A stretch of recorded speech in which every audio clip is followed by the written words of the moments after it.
How's it going, guys? All right, so I want to do a little walkthrough of DAT and show you guys some of the trends going on with trucking right now, and some of the rates, some of the spot markets, things like that. I'm going to mostly focus on flatbed and Hotshot, so LTL freight. I know there's another guy on YouTube that does this. I think it makes sense, but I'm pretty sure he does just van freight. And I think he's got a different subscription of DAT than I do. I don't really watch him, so I don't know. But, so here we go. So I have like the $150 a month DAT package, and I'm going to tell you right now, it's not worth it. I don't know. Anything that you really need that comes on this package is on the base package, or maybe the next step up. So I wouldn't sprint for it, but they gave me a discount, and now I'm in a 6-month contract. So here we are. Anyways, so we're looking at the DAT trend lines. I'm going to go flatbed. All right. And this reminds me, if you guys know of any screen recording software for an iPad where I can also talk while I'm doing it, let me know. Everything I've found is only a recorder, and then you got to go back and do a voiceover. And I ramble too much. I don't think I'd be good at that. So basically, today's June 4th. Here's the national flatbed rates. Midwest, which is where I try to stay, we're at 245, and this is for full truckload, guys. 245, I've definitely seen better. I've definitely seen worse. That's still a rate where you can run and make money. So you can see in the last year, the spot rate and contract rates, they've dipped, but not a lot. And, you know, we're not doing that bad, is I guess what I'm getting at. So here's the last couple months. June average is 240 right now. We're just in the beginning of June. So May was 228, April 233, March 234. I'm predicting, and don't call me an expert, but I'm predicting that this is going to go up. I think we should be ending June, starting July in the high 250s, low 260s. And remember, this is for full flatbed. So I'm gonna go here. I'm just gonna run some basic markets and look at the LTL freight and kind of show you guys what's going on. Let's look at Cleveland. And I haven't looked at any of these before recording this video, so we're seeing this at the same time. Oh, I'm gonna change that because we're Hotshot. Now, when I do this when I do these searches, where it says full or partial, I do both, because sometimes you'll get something that's 10 feet and 2,500 pounds, but they want it ran as a dedicated load, so they'll list it as a full load. So that's definitely not something that you want to be missing out on. And a lot of these ones where it's like this one, 1 foot, 7,000 pounds, those are cars. And they are usually coming from salvage auctions, and they usually don't pay that good. So I don't even glance at those. Same with this 1 foot, 15,000 pound. So we're just gonna look at the posted rates.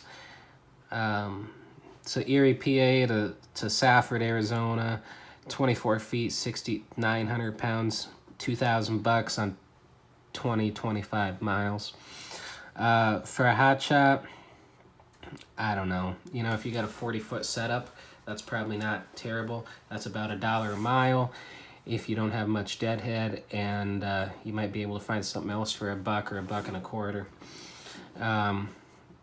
The thing with Hotshot, guys, is it really just depends what you want to do, all right? So I like to stay in the Midwest. And I'll be honest, it's because I like to have my time off. I try my hardest to be home every weekend, and if it's Thursday and I'm ending a load 150 miles from home, I come home and I take a 3-day weekend. I get it, that's not how you get rich in this business, but it's summer in Minnesota. I like fishing, and I'm gonna go fishing. In the winter, I ramp it up. Even though rates are lower, I know this is backwards for a lot of you guys, but it works for me and it keeps me happy. In the winter, I ramp it up. Even with the lower rates, I stay south because I don't like the snow, and it really works out for me. Not deep south, I should say. Maybe Texas, Arizona, but I don't stay out for 8 weeks at a time or anything. So, anyways, if you're a guy that wants to do one run a week, coast to coast or something, you get on a load like this for $2,000, $1 a mile. You put something else on, you're at 2 or 225. You're probably not doing too bad, and it probably works for you. For me, that's a no. Cleveland's looking good for LTL going out. There's plenty of stuff, and none of it is terrible rates. And remember, guys, I run a CDL setup, so 11,000 pounds is what a lot of you guys can take, if not more. That's, I can still put something on that. So, but at the same time, 23 feet, 11,000 pounds at 502 miles for $632. I wouldn't do it. 11,000 pounds, that's, even if you're running a CDL setup, that's the majority of the weight you can handle, and it's heavy. So that was like a double negative, but anyways, it's the majority of the weight you can handle. It's heavy, and it's going to pull down your fuel mileage. So that's a $1,000 load. So yeah, Cleveland looks good. Let's do what else do we want to do? Omaha. Omaha's been kind of rough lately with all the flooding and everything. So Omaha, but see, the flooding, it puts you, it's a weird situation. There's not a ton of freight coming out, as not as much as there was before the flooding. There's not as much going in as there was before the flooding.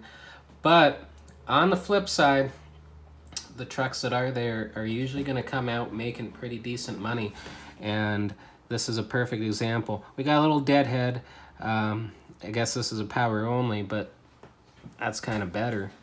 975 on 450 miles, and it's only 7,000 pounds. 10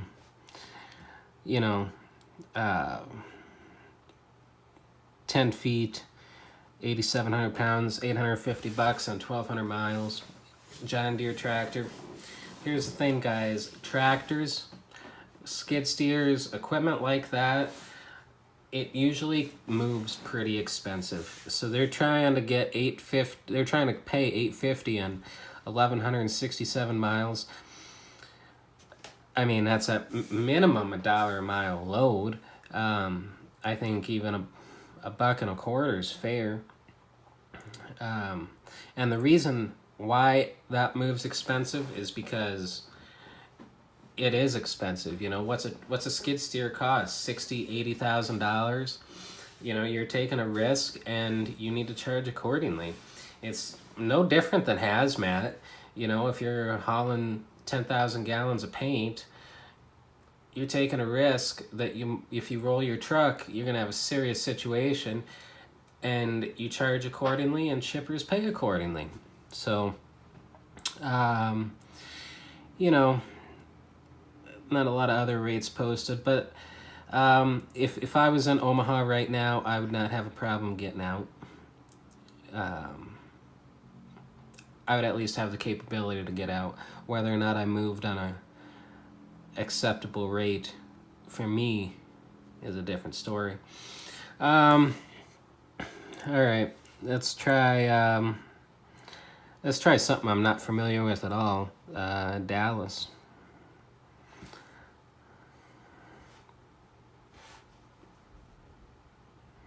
So Dallas looks decent. Something like this. This is a cheap load.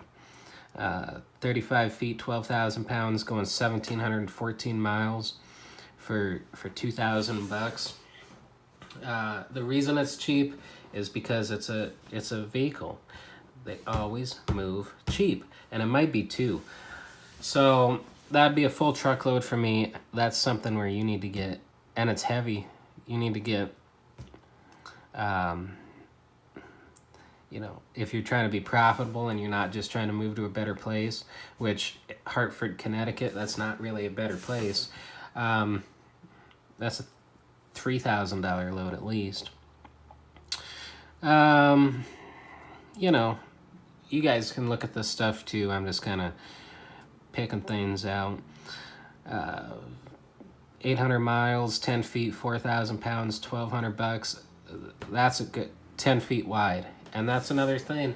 You need to not exclude wide loads or oversized loads because they're a pain. They pay good. 10 feet, 4,000 pounds. You can fit a partial or two on top of that. They're already paying, what is that? $1.50 a mile, something like that. On a pretty light load. 10 feet wide, it's not a big deal. That's something I'd definitely be calling on. Same with this one. No details. 400 miles, 24 feet, 4,000 pounds for $1,000. It's probably an oversized load or hazmat, but neither one of those is really a big deal. Anyways, so we're at 13 minutes already. So yeah, I think I'm gonna try to do this a couple times a week. Guys, let me know if this is something you want to see. I guess I just kind of ramble a lot, but I think for a lot of the new people getting into hotshotting, or getting into trucking in general, it's helpful to see somebody else look at a load board and kind of decipher it, because there is tricks, and I'm not gonna give them out. Nobody else, or I'm not gonna give all of them out. Nobody else gives them all out. But there's tricks, and you know, I know when I first started, asking for $3 a mile was, I just thought that was crazy. And then I realized that there's areas of the country where you have to get $3 a mile, and they're willing to pay $3 a mile, but they're gonna start they're gonna offer $1.75 or $2 or whatever, depending how dirty the broker is, right? So, yeah, just kind of a walkthrough with you guys, I guess. Let me know if there's anything in particular you guys want to see me do with these load boards or with trucking in general. If you have any questions, I'll make a video. This is kind of fun. So, yeah, until the next one, I'll see you guys later. And remember, don't haul cheap freight.